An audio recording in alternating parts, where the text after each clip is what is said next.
my wife will let us know because she's on the YouTube. Good. So she'll see when we're actually live, and she'll let me know. And then this meeting is being live streamed. I'm going to hit got it, and away we go. Meeting is now streaming live on YouTube. So I've been told.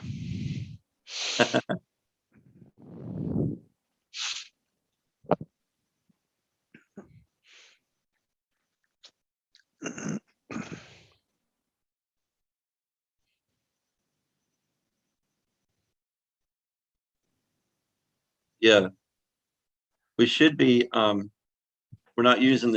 still not using the original link I set up because I don't know how to link it to that. Get a new immediate link. Yeah, we should be live. The chat is up on my end, so good. And I just accepted it as well. So I think. Oh, good. Thank you, John. I think all those hundreds and thousands of people who are out there listening to us are tuned in, or not, or 5. That'll do. Hey, everybody! Thank you for joining. Collapsing with Casey. It's good to talk with and meet John Doyle tonight. John does presentations, so he knows what's going on about the planet going to literally a 10°C plus global average temperature. That's obviously based on the 1750 baseline, not a newer or more recent timeline. So that's very important because 1750 is the real, if you're going to talk science, you're going to talk any kind of a global average temperature rise, pre-industrial versus post-industrial. I think 1750 is really the normal that should be covered. That should be the baseline, which is inherent in the term in itself, right? So it's one of those things that's defined by the term.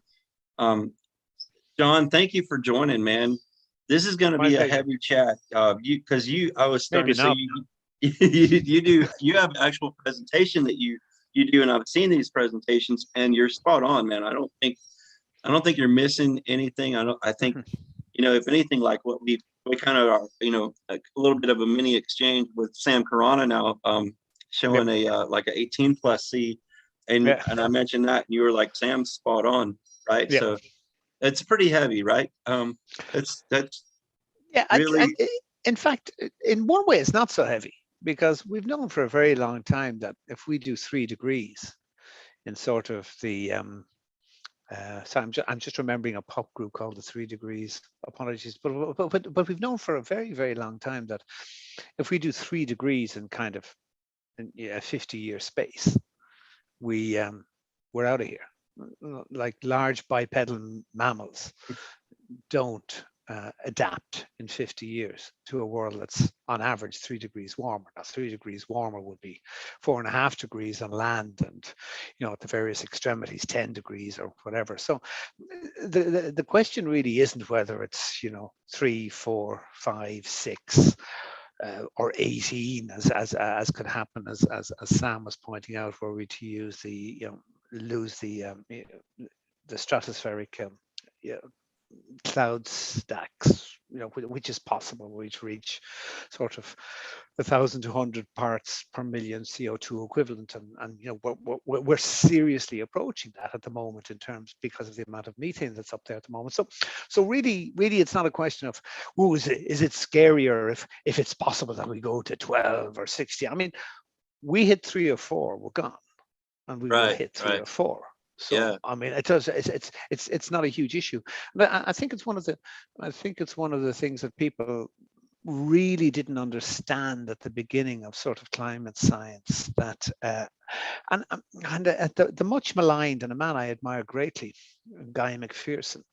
I think he really put his neck out there, right? But I think he had something that nobody else had at the time. He's an evolutionary biologist. Right. Oh yeah, that's important, right? Well, I mean, the key here was he was looking at what happens species if their habitat radically changes very rapidly. They go extinct is the answer to that. Now, I'm not, this isn't necessarily anybody's fault. But if you go right back to people like Michael Mann, he's an atmospheric scientist. My good friend John Schellenhuber, who used to head up the Potsdam Climate Change Institute, is a physicist who was interested in, the properties, the emergent properties of complex systems. So even even people like Hansen had very specific scientific. There were no climate scientists. People sort of say the climate scientists say this. There were no climate scientists, and I would suggest even now, I wouldn't understand what a climate scientist necessarily is. There were people who were studying the atmosphere, the oceans, the cryosphere, in other words, all the ice, the full physical implications of what were happening. And it was quite late in the game that the people who should have been there right at the beginning, the biologists, sort of said, wait a minute, hold everything.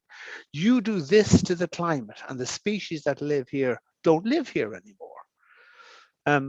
So I think, I suppose the classic example is the Charney sensitivity, which the initial thinking there was, okay, what would happen if we doubled the amount of CO2 in the atmosphere? Now, what happened at the time was pretty reasonable.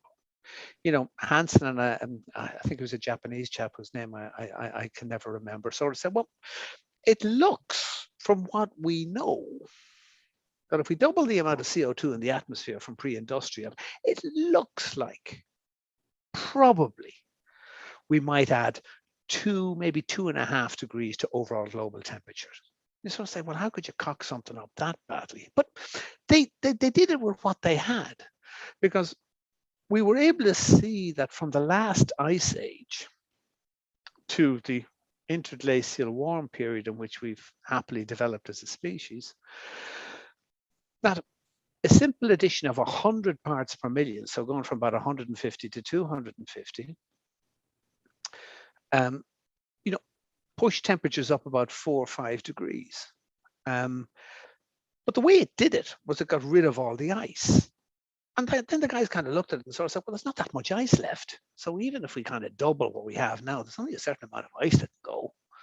So it was a pretty simple model, is what I'm saying.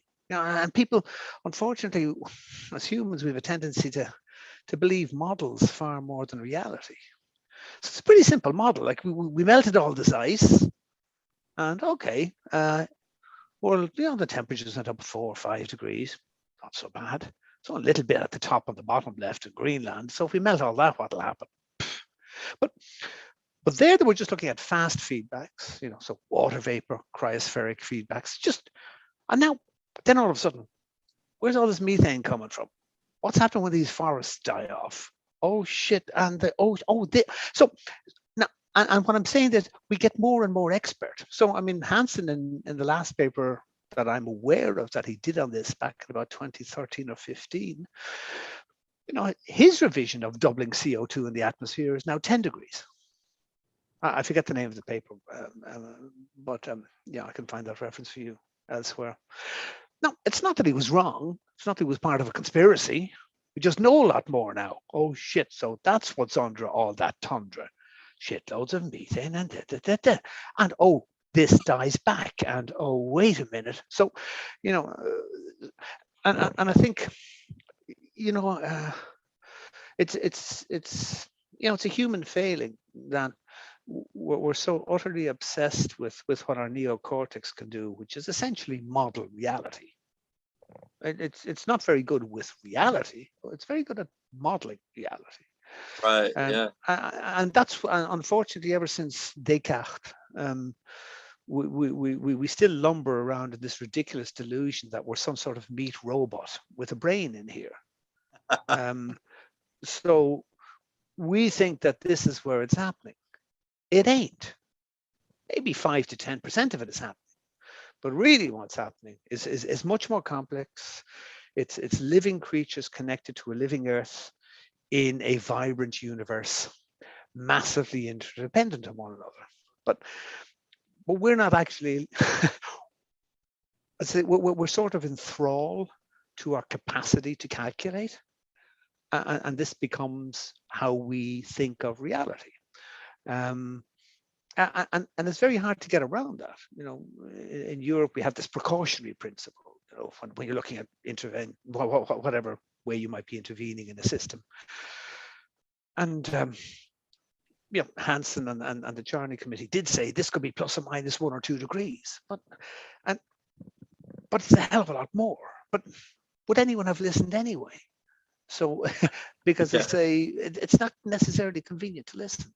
So sorry, I'll let you ask something or intervene or have fun. That I'm totally on board. So I'm gonna have to interrupt me every now and then because I'm Irish and I could talk in the Olympics, and if there was talking in the Olympics, the Irish would win, lots of medals. That makes my job easy because you're telling like it is, and I can just sit back and drink and just hand it over.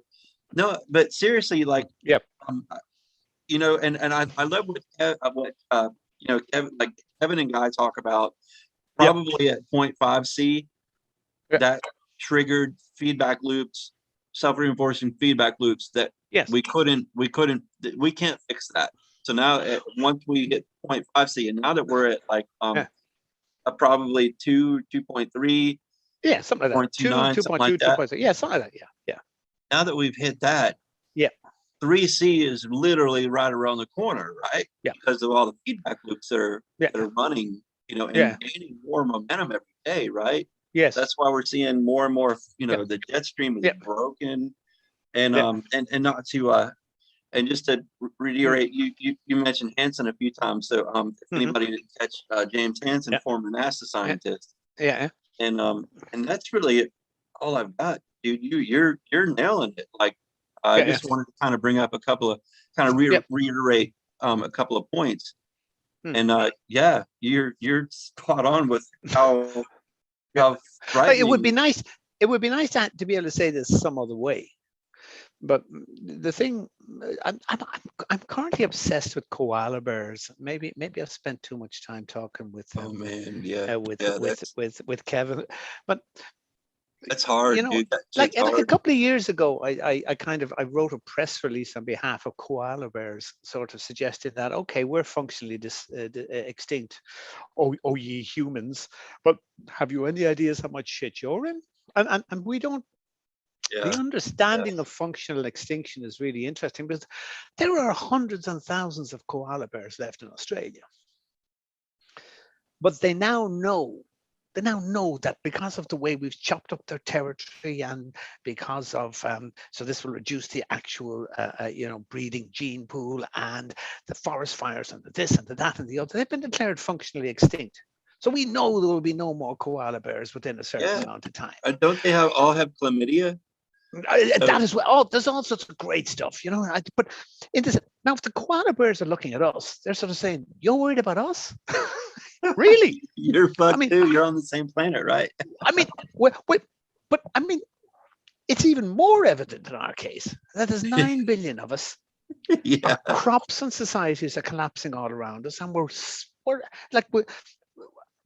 the point, I suppose, really, when you were saying things are coming around fast now, what's really happening is they're going to begin the wonderful Professor Bartlett, whose ultimate YouTube video on humanity's biggest failure is its inability to understand the exponential function. This is both Kev and my favorite video. I watch it all the time.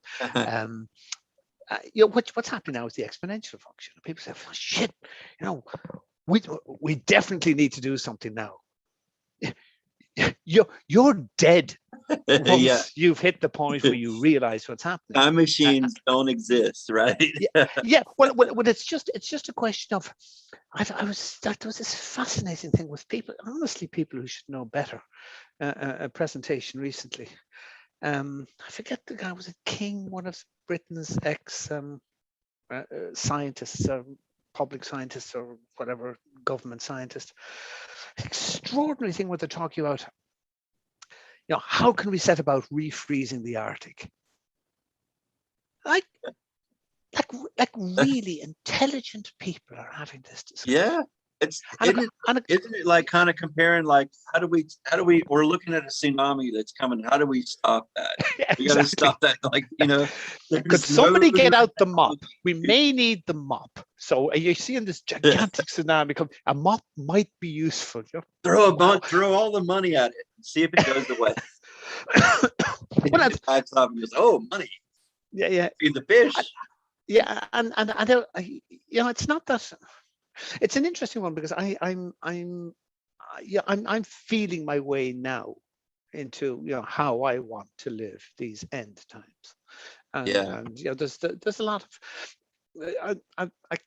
I said this recently at when I was talking to my good friend Mattis Vassar at that summer school that we had, and I said, when there's nothing you can do about it, then everything is left to do. So I am 100% convinced that there will be no human beings on this planet in 20 years. Most will be gone within 10, and your life it's already probably unrecognizable because of COVID and supermarket shortages and so on and so forth. But where you are now is nothing like where you're going to be in 5 years. Okay. Now, my feeling there is that all human beings by the age of roughly 14, I think Guy often says he became aware of his mortality at 14.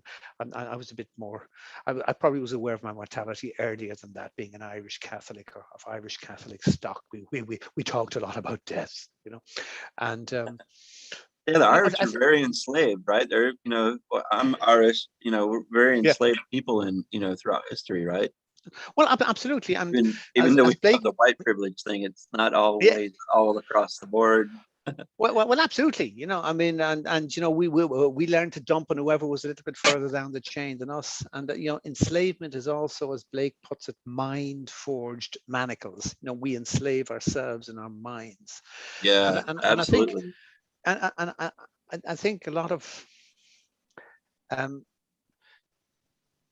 what I want to do now is say, that's certainly from a scientific perspective, as I understand, as I say, addition or the exponential function. And I'm an engineer, I'm reasonably good at addition and not bad at exponential functions. So that would be I would be 100% persuaded of that. But that just means that's what I'm persuaded of. I have no idea what reality even is. And that's an area that I've been exploring for the last 4, 5, 6 years as well, actually longer than that. So we know from the work of Hoffman and Prakash that the humans' perceptions of the world, like any other species, if you accept a Darwinian construct, is an interface. The one thing we can be absolutely certain of is John and Joey are not talking across the internet at this point. We have no idea what's happening. There's all sorts of stuff happening. There's neutrons or time, space-time, or bends and this, that, and the other. But John and Joey, no, there's something happening here, and that's really interesting. The example Hoffman gives is of the is of your computer desktop, and he talks about bottom right-hand side, you've got a file and it's marked, my latest book, and you double click on it. But that is not your latest book. That is a representation. It's specifically there so that you don't have to go into a thing and kind of toggle diodes or move voltages around the place so that you can do capital H. It's an interface. Now, they have clearly proven using the using the mathematics around Monte Carlo evolutionary theory that evolution will always come up with an interface. It will not show you reality. If it showed you reality, you wouldn't have the time to react. If it showed you reality, you couldn't write your book. So I don't know what's going on here. I have no idea what's going on here. My interface is a three-dimensional world, space-time, three-dimensional interface rather than a two-dimensional desktop. And something's happening. And sometimes I can feel it much more deeply than I can articulate it with the tiny 10% here, with this Cartesian theater in my mind. So even though I can give that sort of scientific certainty. I think the most important part of that is a kind of a Zen-like acceptance of, okay, so this is the way it is on some level. What does that do to my perception? Because I know what the other thing does. Rushing around like an idiot, annoying people, screaming at my hierarchy, making presentations that just panic people. Like, what does that do? Creates enemies, creates other tribes. Certainly doesn't allow me to connect in safety and in respect with other people. And I mean, I found respect. Yeah. I found respect in your presentation, and and you know, and I think you know, being real, you know, about it, and having the information to back it up too. I found, you know, a lot of respect in that. But yeah, I also agree with what you're saying in that, you know, it kind of outclass you, stuff like that. But how, you know, how so I'm curious about your time frame, because, you know, we talk about like 3C being human extinction, right? Basically, I mean, it's not like, you know, it's not like a switch, like, you know, but basically, and we're already, you know, at roughly 2.3. 2.3, yeah. So, you know, and talking like, you know, 5 or so years down the road, but we know that we know that there won't be 5 years. There's probably, what is your take on how much time above ground do you think most of humanity really has? Well, it's extraordinarily difficult to say, and it doesn't much bother me. Like I said, I'd be pretty sure there won't be any of us around in 20 years. That's about it. You know, I don't know how this pans out. It's people often ask me, so what do you think is going to happen in Europe? Like, we're all just going to die of starvation. I said, no, vast majority will commit suicide before they starve. Europeans have a history of doing this. Oh, right. They kind of get sort of shocked. So, well, what about Americans? So, no, they'll divide into a couple of tribes. They'll kill each other because they still have this crazy belief in an anthropomorphic God who'll send them to hell if they commit suicide. Oh, right. So, are you taking the piss? I'm not taking the piss. I'm genuine. I have no idea what people will do. But our swarm, if you like, depends. You know, again, I don't know why I'm quoting guys so much, because I normally don't. I use other sources, but I have to admit, Guy's a pretty good source. I haven't really, I haven't found. I mean, believe me, I think not only myself, but a lot of people look for anything he's wrong about, you know. And if he was wrong about something, you know, we would celebrate. No, his strength is being a biologist. That's the strength. Yeah, he's a conservation. And as I said, and evolutionary biology is hugely important, and it gives, and then there's the other perspective of you know, as a civilization, as a swarm, as a 9 billion swarm. What do we need? Well, we're still built exactly the same way as we were when we, you know, Gilgamesh was written, or in biblical times, or, you know, I mean, you store grain, you build walls, you have armies, you collect taxes. If we can't grow and store grain to scale, that's the collapse of that much. That's a big one, and we're already running out of the ability to do that, right? So that's bang. Now what's interesting is that we're also tearing away at the very fabric of the life web, the web of life as it currently exists. Now this happens all the time, you know, certainly on this earth, and probably all across the universe, like, you know, particular life, and you don't just get to say, you know, oh, this much will crash and then it stays. It pretty much all goes. You know, a few bizarre things kind of wiggle through. Sharks, horseshoe crabs, amazing. They've been around forever. But mostly when the web of life goes, it has to reboot. And the one thing that never stays is the top kind of predator, the guy that, because I mean, it's completely dependent on everything that's under it. So as we rip this web apart, it may or may not persist. Certainly life will emerge somewhere else in this universe. But as that comes apart, there's no little niche for us. I mean, what, what do we eat? Where do we grow it? How do, I don't see it. I call it the kind of King Kong problem. Yeah, when that meteorite hit Yucatan, 65 million years ago, well, really, you kind of say, well, why all the dinosaurs? I mean, you go right down to the very southern tip of Peru, like there wasn't even really any particular effects from that. But what you find is that complete web took such a hit, boom, gone. Okay, yeah. we I have a think few little people. lizards and things left over, but and I think what we're currently doing is easily on a par. In fact, it's more dramatic than that and Yeah. most. So how exactly do you see? I mean, and I say whether this happens next week or on my 81st birthday, whether it happens to me, I mean, this will accelerate now in ways that are unimaginable.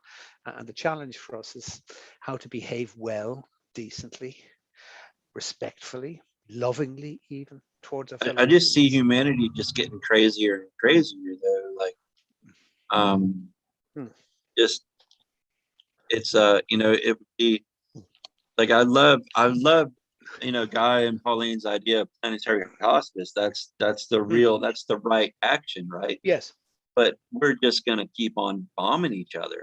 There's no slowing. That's only going to accelerate as. Well, Oh my God, you've got an ear of corn over there. We're gonna come and get that shit, right? Yeah. But really, this is what's interesting to me. Things happen, and not necessarily for a reason, but this is unfolding. And yes, I understand. Guy and Pauline often talk about hospice. I talk about two things that should be done mostly. I think we need early warning and civil defense. Yeah, early warning, civil defense type stuff. Because I mean, we've even said, like, we had 130 people dying in floods in Germany, the most advanced society probably humankind has ever produced. Boom, just like that. 120 people killed. Wow. Now, this will only accelerate. And when I say this, completely unexpected, left field, smack in the back of the head with a baseball bat kind of stuff. So it seems to me what we need to do is, as our public awareness needs to be, as much as we possibly can, warn people when it's coming. There is the planetary hospice aspect, which is essentially end of life care. And that's I'm fine with that. And facilitate as much as we can, the forming of these tribes, the forming of these groups, the formation amongst like-minded folks of people they want to be with and things they want to do. I'm not sure that everybody in the world is going to want to share a bunker with Donald Trump and fight tooth and nail for the last can of peaches. I'm certainly not going to do that. I would be happy to leave with dignity well before that. And I think a lot of other people will be too. And so I think that's the sort of thing that I'm really interested in doing now. What is it to be a human being? A human being in these end times, but always a human being, because it was always an end time. When you were 14, you realized you were going to die at some point. Okay, it's a little sooner than we might have anticipated, and everything goes with us. But take some time and listen to Alan Watts, or listen to Lao Tzu or Zhuangzi, and understand that this is the nature of how things are. And breathe that in and live it. As I say, why? I'm actually going to stab people's eyes out for a can of peaches so that I can live one extra day. Don't think so. I think so I'm hoping something else emerges. Will, though, because they don't if they don't know that it's not going to get better, that it's that, because they don't understand habitat and they don't understand what's coming and what this is really all about. But you see, you've said something interesting there. You said understand. You see, I'm utterly convinced that on a very deep level, sorry, very deep sounds pretentious, but what I mean is, I'm very interested in polyvagal theory and all sorts of stuff at the moment, and getting in touch, shorthand, getting in touch with the feelings. I know, right? I know that people know. Their brains don't know. Their bodies do. Their actions give them away. The look in their eyes, the conversations you can have, the quietness that descends in a group when you're addressing something. I gave a presentation. I walked into the room about 6 years ago, and my son Matthew, he would have been about, what would he have been? 15 at the time. I think it was about 6 years ago. And he was watching something like, Dawn of the Living Dead or something, or The Living Dead Crossed the Dead, or some fucking zombie thing, right? I went, fuck. It sounds like Shaun of the Dead too. Shaun is yeah, but get this. So I'm looking at this, right? And I'm saying, fuck, well, that is the craziest thing I've ever seen. So they lumber along and then they suck their brains out. Oh, great. He said, that's this is definitely my favorite zombie apocalypse series. And I walked out of the room abortion again. Love stories. Yeah. But wait, I walk out of the room.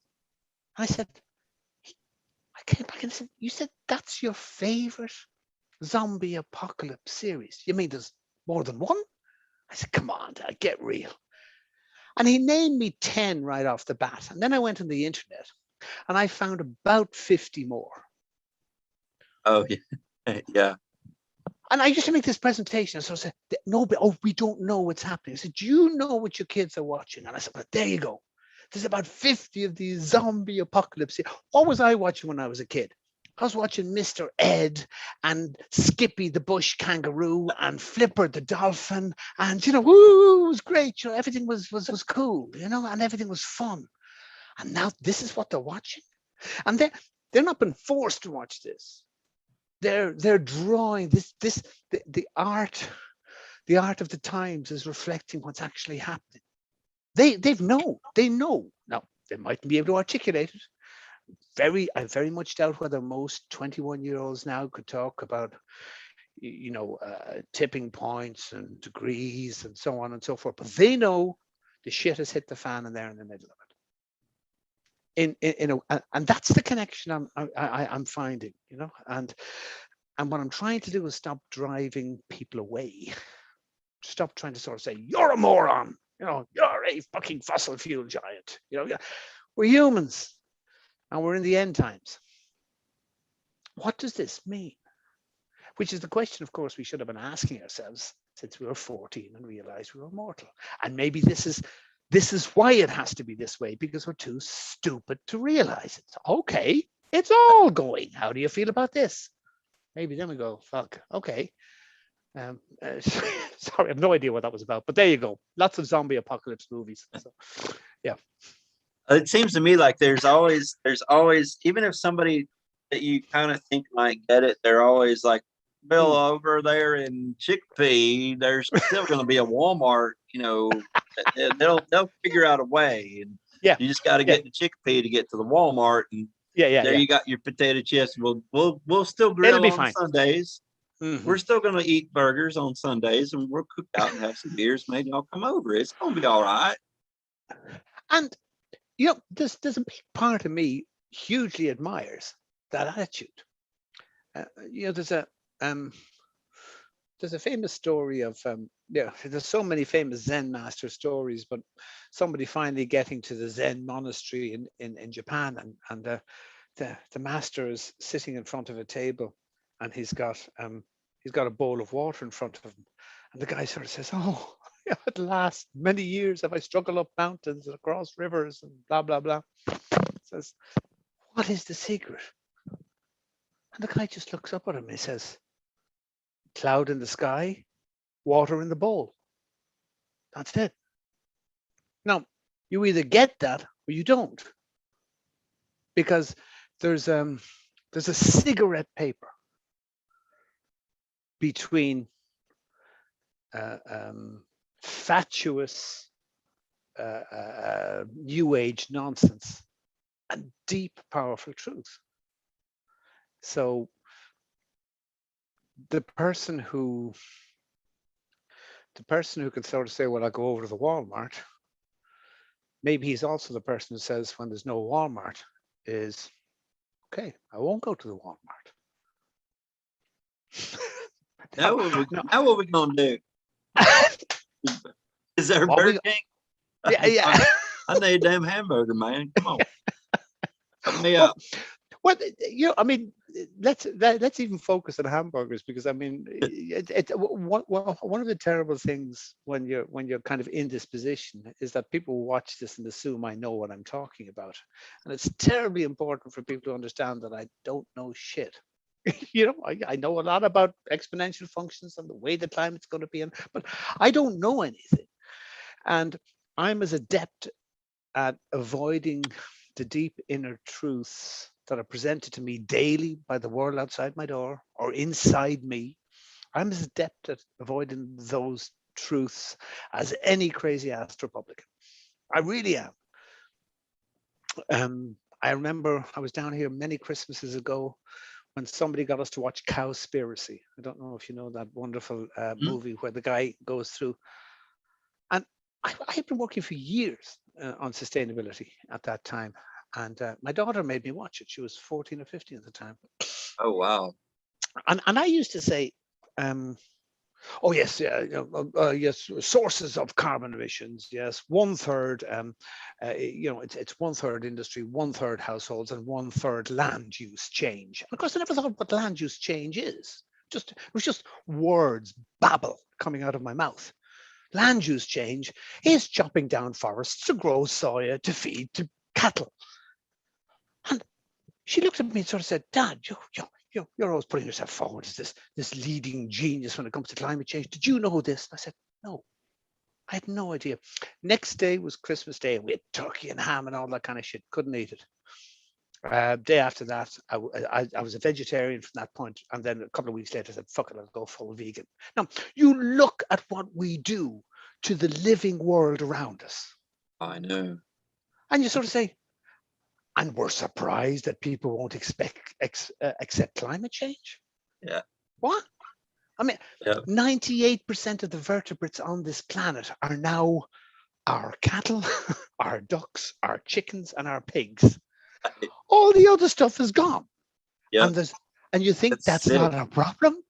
Yeah. Are you fucking nuts? Not only that, but we're not constructed to consume this stuff. How do we know this? Because we got really long intestines, just like all the other herbivores. But we have canine teeth. Yeah, we call them canine teeth. It doesn't mean we can rip the throat out of a deer with the fucking things.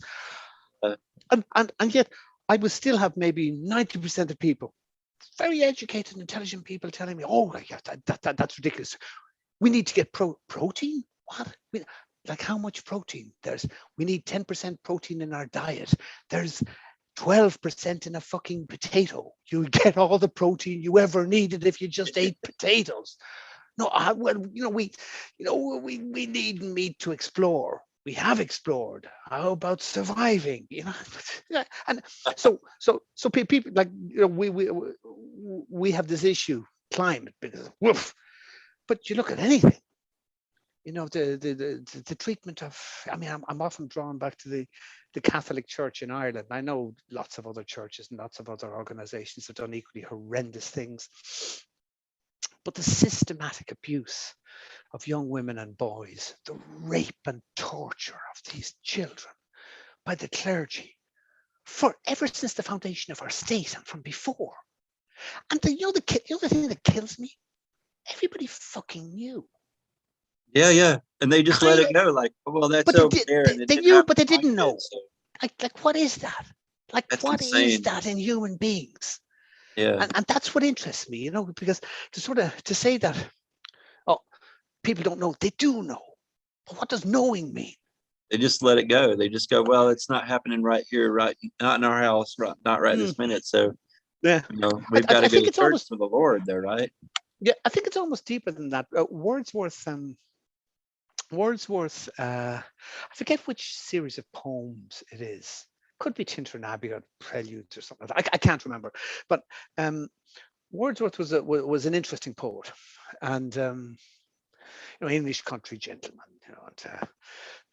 But he wrote a prose prologue to one of his collections, And William Blake was somebody I adore, and was totally guileless in the way he would look at things. On reading the prologue, he said, "I have no idea who wrote this prologue. It is particularly vicious and directly contrary to Wordsworth's own opinions." Now, Wordsworth wrote the prologue, but Wordsworth, the poet, was very different from Wordsworth, the egocentric country gentleman who wanted everyone to understand how brilliant he was. As a poet, he somehow transcended this Cartesian control freak. And that's the whole man, or the whole woman. In kind of, I suppose, 18th century poetic terms, or 19th century romanticism, maybe. I don't know, but the point is that the whole person is much more than the mind. And that kind of connection is what we're searching for, I think, in these times. Safety and connection. Safety not being our physical safety, but to feel safe to sit and shoot the shit with a friendly face on the far side of the Atlantic and know that there's some people out there to whom this will make sense. That's safe. And the connection, important. Other people may be looking at this and sort of saying, two crazy dudes, but it's all right. I think mostly in America, it's just like, I got a gun and bullets, so we'll be all right. Yeah, so like poor old Trump. Let's bomb the hurricanes. Oh, okay. Yeah, let's just bomb it. Man, the Arctic is melting. We'll bomb it. Fuck it, it won't be melting no more. Okay, we'll teach you to melt. Right, okay. Right. Maybe. Bad boy. Maybe you will. Yeah. But the wonderful thing generally about Americans is, as I say, I spent 4 years in Canada, so I love America, and I love New York especially. I used to go down from Toronto to New York lots.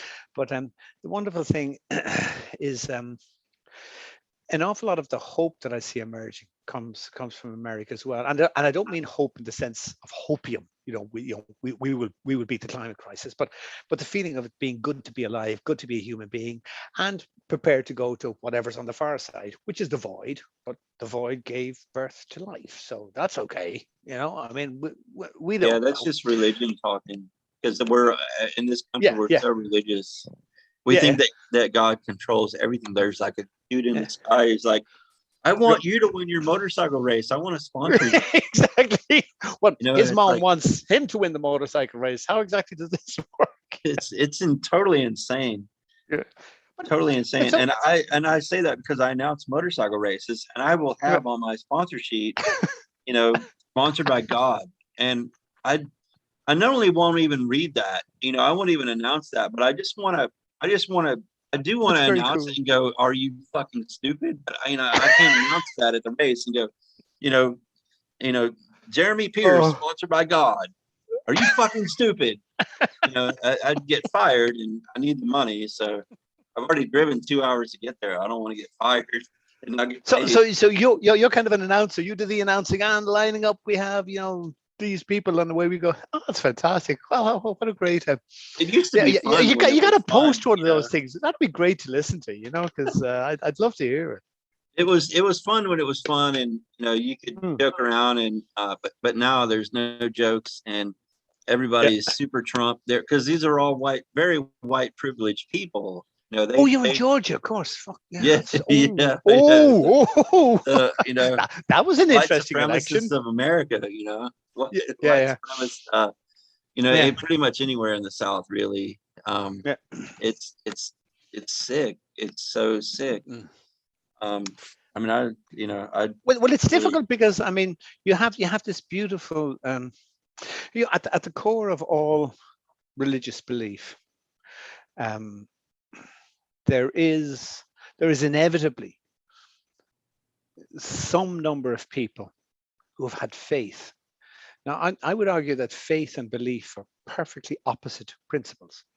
Belief is the adherence to a set of laws, 10 commandments or 18, whatever it is, white, this is, I believe in, as growing like up. If you sit on a tack, you're going to bleed.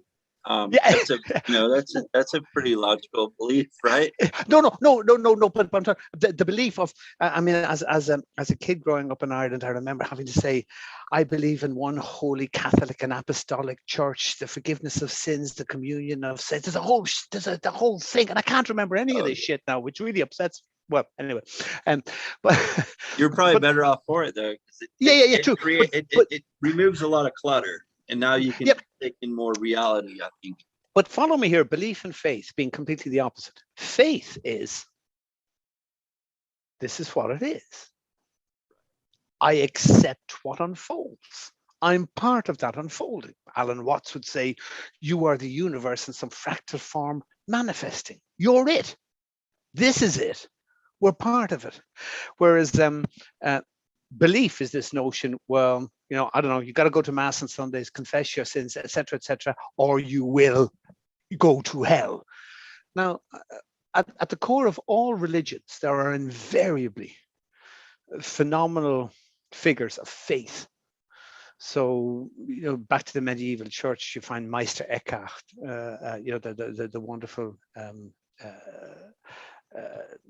mystic of the medieval church, whose stuff stands beside anything that you would find from the East.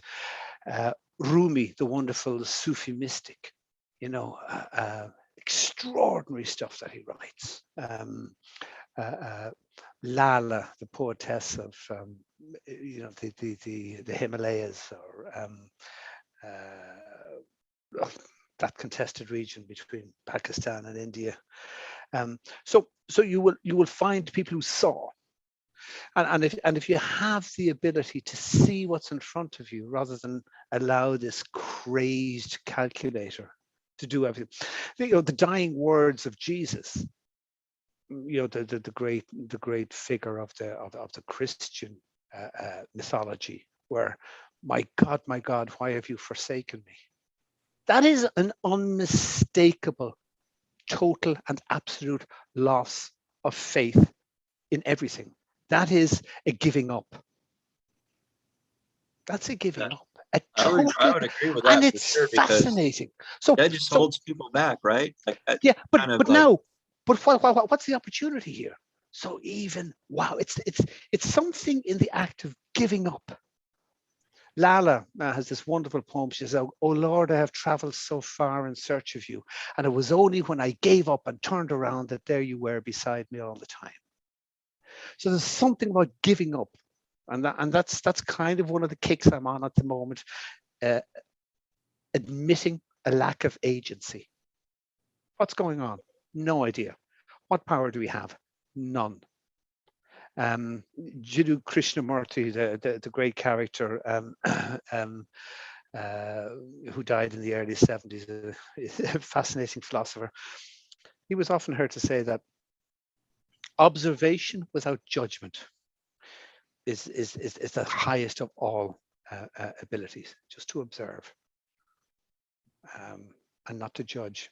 And that's somehow, and it's something like that we're looking to happen. Anyway, sorry, rambling on again. There you go.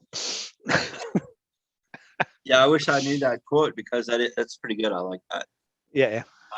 Because that's how you have, in order to observe and take in the information and be non-judgmental, but also be able to process the information correctly.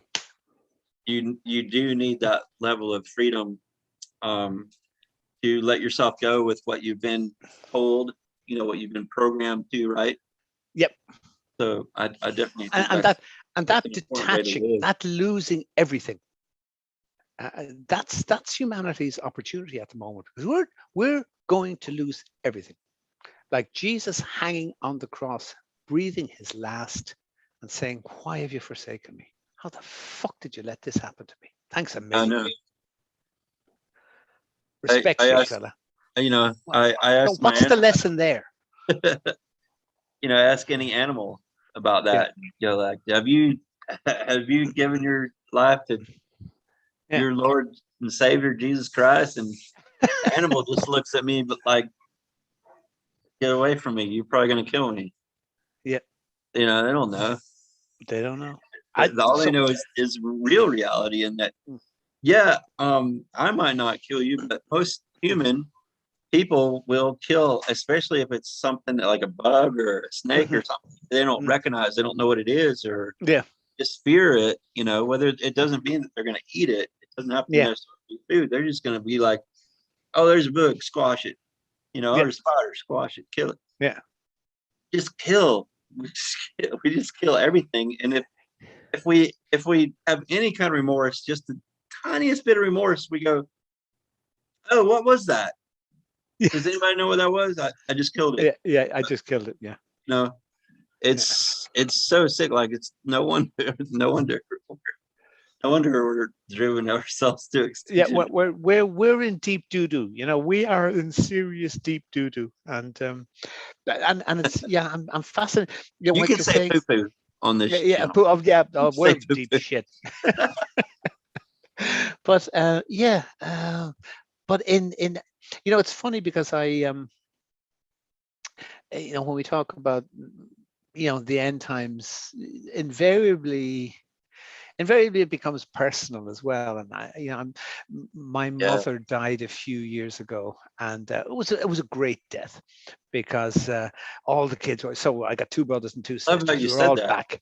Yeah, and she she died in our arms, basically, at home, and it was that is and it's cool. It's very good. If you can say death is great, that's a good definition, right? Yeah. Well, it's a mercy. How boring would it be to live this way forever?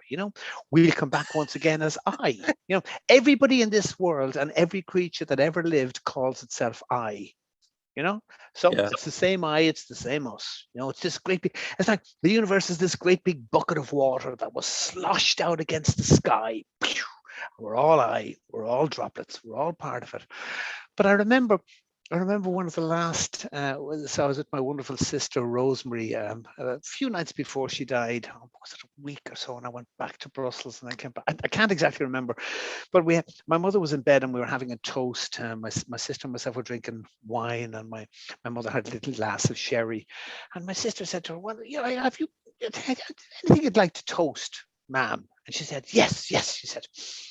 I'd like to say, live as long as you can and then die for God's sake. And we just fell around the place laughing. A couple of days later, she was dead. That was it was just kind of so. Yeah, death. People. I think people are. I think people are terribly, terribly, terribly afraid of death. But that's really only the death of the ego. And the ego is something that doesn't exist. It's the construct of our gibbering mind. Where were you before your mother and father met is one of the great Zen questions. Right. Where were you before your mother and father met? So you think you just disappear. Well, what was it like to go sleep? What would it be like to go sleep forever and then wake up? No idea. Well, what happened before? Where were you before? And we realize at moments like this, people like me can be dismissed as desperate, grasping mystics or wannabe mystics, or people who maybe have a little something to say, because don't forget, our scientific understanding of the world only leads us a certain way. People think of Newton, for example. It's a marvelous lecture. You should watch Noam Chomsky talking about the ghost in the machine. But Newton is a hugely admired figure, but he was utterly distraught and depressed by the appalling incomprehensibility of his own laws as he developed them, because there was no mechanism for the connection. He lived in a mechanistic or a mechanical age, and he was able to show, using his force laws, force equals mass by acceleration and all that kind of stuff, that moon goes round Earth. And somebody said, okay, but how? Where's the force? Like, what's connecting them? And people think, oh, that's gravity. Gravity is bullshit. Gravity is a word for we have no fucking idea why this happens. We say, two large objects attract one another. Why don't they repel one another? We have no answer to this question. Currently, we postulate an even crazier thing, Einstein's space-time continuum, or three-dimensional space and one dimension of time. So it's a warp in the space-time continuum, which is a four-dimensional construct. What the fuck are you talking about? Nobody has any idea what this means. It doesn't mean anything to us. There is no, saying there is a force. What do you mean there is a force? So Newton spent much of the later years of his life desperately trying to say, he said, this is what's happening. Whether there's a band of invisible angels connected, holding onto the moon and holding onto the earth, making this happen, I don't know. But this is, I'm only describing what's happened. And in fact, the Newtonian era was the beginning of the dropping of the level of proof required in science to a much lower level, where he said, we just describe what's happening. We have no idea what's happening. And this persists to today. So science is interesting, but it doesn't tell us how and why to live, or how to live, how best to live in these end times. Yeah. Right. Yeah. Oh God, it's coming up to 12 o'clock. I don't believe this. Have we been talking for an hour already? Yeah. I was going to say. I did 59 minutes. You got 30 seconds, right? No, this is an interview, so that's the way it's supposed to go. Is it? Oh, right. I had no idea. Right. And I didn't want to interrupt too much because you're on a good roll all the time. But there were a couple things I wanted to hit on, so I did. So yeah. Let's go. Yeah, let's give it another 5 minutes if you want to wind it up. Sure. If it's something you haven't asked me, go for it, and we'll try and do it. Yeah. For sure. Yeah. So sorry to just go into like the stock questions, because we're go. I do like to talk to people who are really aware of the seriousness of our reality. Yeah. And I like to talk about how did you, we might not have time to go into all this, so I'll list like 5 questions, and you can choose, or we can go all through it. Yep. But how did you come across the information? What kind of person are you to not only come across the information, but seek it out, find it, come across it, deal with it, and do what you do, because you obviously do presentations that are very impressive. And I applaud you for that. Yeah. And so I also say, how are you dealing with this information on a day-to-day basis? Bucket list and exit plans, or and so forth. Taking them backwards. Exit plan, no idea. Don't worry about it. As I got 4 kids, I consider you now a member of my tribe, whatever the fuck that is, and I hope to be in contact with good folks and doing the right thing as much, being myself. No cloud ever committed an aesthetic mistake. No sunflower ever grew and turned around and buried its head in the sand. The more I can be myself, the more the better it is. So you don't worry about suffering like a death of like being being murdered for your can of peaches, or no.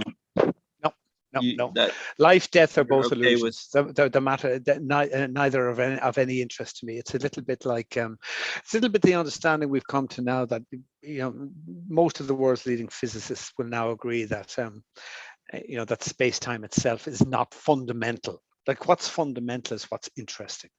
Life and death are not fundamental. Good and evil are not fundamental. What is fundamental? Beginning to feel that, and you feel it in your guts. It's a different thing. So yes, I mean, I'm sure I'd be scared and nasty and good and bad, but those things, all that's trivia, as is life and death. It's a kind of a Taoist approach that the way things are the way things are. It flows. Everything came out of the void. The void is fruitful. None of this makes sense here. But it deeply makes sense. Bucket list, none. Bucket list, not quite. I would like to, as much as I can, atone for the great harms I have done in my life. I've been an arrogant, macho Irish male a lot of the time, and I regret a lot of. I regret how I treated people, especially when I was right, and before I realized that right and wrong are also not fundamental. There's something much deeper than that. So the journey I'm on now is to understand that I'm part of it, and there is no other. Jean-Paul Sartre famously said that l'enfer c'est l'autre, hell is other people, and the wise man understands that there are no other people, there are no others. It's just we're all together. How do I process the information and so on and so on? It's a really good question. I don't know why this one rings my bells. It's probably an ego thing. I like, why am I worried about saving turtles or being nicer to my children? Or why am I a fucking climate change obsessive? No idea. It's just the one that rang my bells. It's probably an ego thing. I must save the world, And this is definitely how I saw it. But when I discovered it back in about 2003, 4, 5, yes, we need to do something. And I ran around and I tried to make so much legislation, and I pushed people so hard, and I caused so much trouble, and I got in so much trouble. It was just a thing for me. It was, I think I was the young Padawan in the, in the Star Wars training center, and I had to run around doing incredibly pointed things before Yoda said, "Youngling, stop, you must." So youngling is stopping.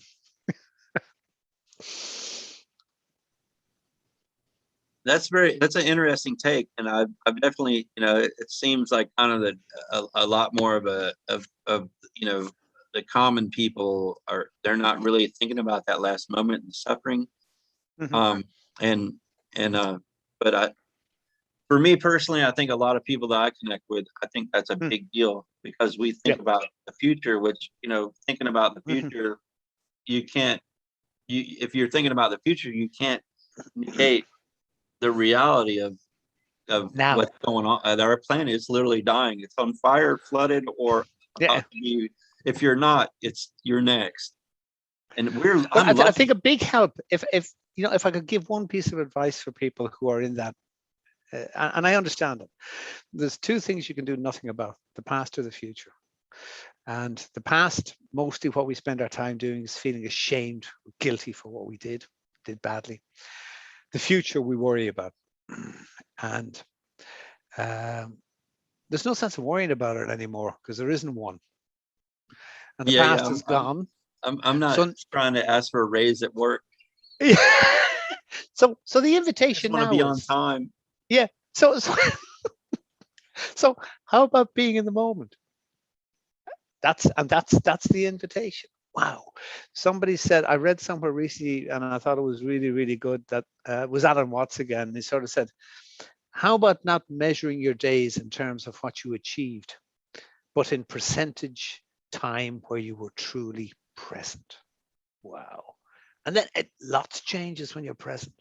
The intensity of water boiling in a kettle, your partner making you a nice drink, maybe even somebody being pleasant on the highway. The intensity. How present can you be in the moment? Because you're only ever now. You're never going to feel any different than you do now. That's a weird thought. It is, yeah. But it's that moment where you open a center, as Blake would put it, and the universe expands into this eternal now, which has to be something beyond time and space. One thought fills immensity, so says the poet. Well, John, thank you for your time, man. We've gone over a little bit, and I know it's probably past bedtime, because where you're at. It's just after midnight, and I got to go outside and have a good night drink with my brother-in-law, my sister-in-law, and my wife. So that sounds like a plan. Yeah, that's what I'm talking. Do that. That sounds wonderful. Wonderful. It's been a real pleasure meeting you, and we'll do this again anytime you want. Anytime. I love talking about and meeting people. Talking about what we know and what we're facing, and always an interesting talk. So. Thank you so much, John. Thank you for having me, and I hope we get a couple of viewers. You take care of yourself now. Oh, I think we got 5, so we met our goal. Woo! Check's take care, man. Thank Bye. you, John. Good night, buddy. Thank you again. Appreciate it. Good night, everybody. Thanks for checking out Collapsing with Casey, the live stream. This will obviously be archived for future. I started to say future generations. Boy, I'm an idiot. Future, another few more hours, weeks, days, months, whatever we got left. I'm gonna hit the end button. It's time to enjoy the rest of the night with my beautiful bride, and we'll do this again. I will do a obviously a Classroom with Casey live stream is every Friday night, 6 p.m. Eastern. We'll do that again, just in a few more days on Friday. Hope to see you guys back, and thank y'all for hanging out and checking out the program. Thank you.